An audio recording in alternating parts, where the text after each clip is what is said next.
കർണാടകയിൽ വലിയ രാഷ്ട്രീയ സാമൂഹിക ചർച്ചകൾക്ക് വഴിവെച്ച ഹിജാബ് വിഷയത്തിൽ നിർണായക തീരുമാനം. 2022 ബി.ജെ.പി. സർക്കാർ നടപ്പിലാക്കിയിരുന്ന ഹിജാബ് നിരോധന ഉത്തരവ് സിദ്ധരാമയ്യ സർക്കാർ റദ്ദാക്കി. ബംഗളൂരുവിൽ നടന്ന വാർത്താ സമ്മേളനത്തിലാണ് വിദ്യാഭ്യാസ മന്ത്രി മധു ബെങ്കറപ്പ ഔദ്യോഗിക പ്രഖ്യാപനം നടത്തിയിരിക്കുന്നത്. ഇതോടുകൂടി തന്നെ സർക്കാർ എയ്ഡഡ് സ്വകാര്യ സ്കൂളുകൾക്കൊപ്പം പ്രീ യൂണിവേഴ്സിറ്റി കോളേജുകൾക്കും എല്ലാം തന്നെ പുതിയ മാർഗനിർദ്ദേശങ്ങൾ ബാധകമാകുമെന്നാണ് വിലയിരുത്തുന്നത്. യൂണിഫോമിനൊപ്പം തന്നെ വിദ്യാർത്ഥികൾക്ക് ഇനി ഹിജാബ് ധരിക്കാം. എന്തായാലും ഈ ഒരു പ്രഖ്യാപനത്തോടു കൂടി തന്നെ വീണ്ടും അവിടെ കുറ്റകൃത്യങ്ങൾ കൂടാനുള്ള ആ ഒരു പ്രേരണ ഇവിടെ വർദ്ധിക്കുന്നതായി തന്നെ വിലയിരുത്തപ്പെടുകയാണ്. അതേസമയം പാണൂർ രുദ്രാക്ഷം, ശിവധാര, ശിവവസ്ത്രം പോലുള്ള മതപരമായ ചിഹ്നങ്ങളും ധരിക്കാൻ അനുമതി നൽകിയതായി തന്നെയാണ് സർക്കാർ വൃത്തങ്ങൾ നൽകുന്ന വിവരം.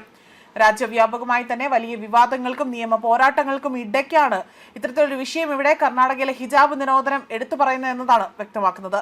ബി.ജെ.പി. സർക്കാർ കൊണ്ടുവന്ന ആ ഒരു ഉത്തരവിനെതിരെ നിരവധി വിദ്യാർത്ഥികൾ പ്രതിഷേധവുമായി തന്നെ രംഗത്ത് വന്നിരുന്നു. ഇതിനെല്ലാം ഒടുവിലാണ് ഇപ്പോൾ വീണ്ടും കോൺഗ്രസ് സർക്കാർ ആകട്ടെ ഈ ഒരു പ്രതിഷേധങ്ങളെ ഒന്നും മുഖവിലക്കെടുക്കാതെ തന്നെ ഇത്തരം ഒരു തീരുമാനം അവിടെ ഉടനടി തന്നെ സ്വീകരിച്ചിരിക്കുന്നത്. വിഷയം ഹൈക്കോടതിയിലും പിന്നീട് സുപ്രീം കോടതിയിലും വരെ എത്തും എന്നതാണ് വ്യക്തമാക്കുന്നത്. ഇപ്പോൾ കോൺഗ്രസ് സർക്കാർ ഉത്തരവ് പിൻവലിച്ചതോടുകൂടി തന്നെ വിദ്യാഭ്യാസ സ്ഥാപനങ്ങളിലെ മതസ്വാതന്ത്ര്യത്തെക്കുറിച്ചുള്ള ദേശീയതല ചർച്ചകൾ വീണ്ടും ശക്തമാകാനാണ് സാധ്യത. അതേസമയം തീരുമാനം സ്വാഗതം ചെയ്തുകൊണ്ട് വിവിധ മുസ്ലിം സംഘടനകളും വിദ്യാർത്ഥി സംഘടനകളും രംഗത്തെത്തിയിട്ടുണ്ട്. മറുവശത്ത് ബി.ജെ.പി. ഉൾപ്പെടെയുള്ള പ്രതിപക്ഷ പാർട്ടികൾ ശക്തമായ വിമർശനവുമായി തന്നെ മുന്നോട്ട് വരുന്ന ഒരു സൂചനകളും ലഭ്യമാകുന്നുണ്ട്. കർണാടക സർക്കാരിന്റെ ഈ നീക്കം ദേശീയ രാഷ്ട്രീയത്തിലും വലിയ പ്രതിഫലനം സൃഷ്ടിക്കുമെന്ന് തന്നെയാണ് രാഷ്ട്രീയ നിരീക്ഷകരുടെ വിലയിരുത്തൽ. 2022 ഫെബ്രുവരി 5-നാണ് അന്നത്തെ ബി.ജെ.പി. സർക്കാർ ഹിജാബ് നിരോധിച്ച് ഉത്തരവിറക്കിയത്.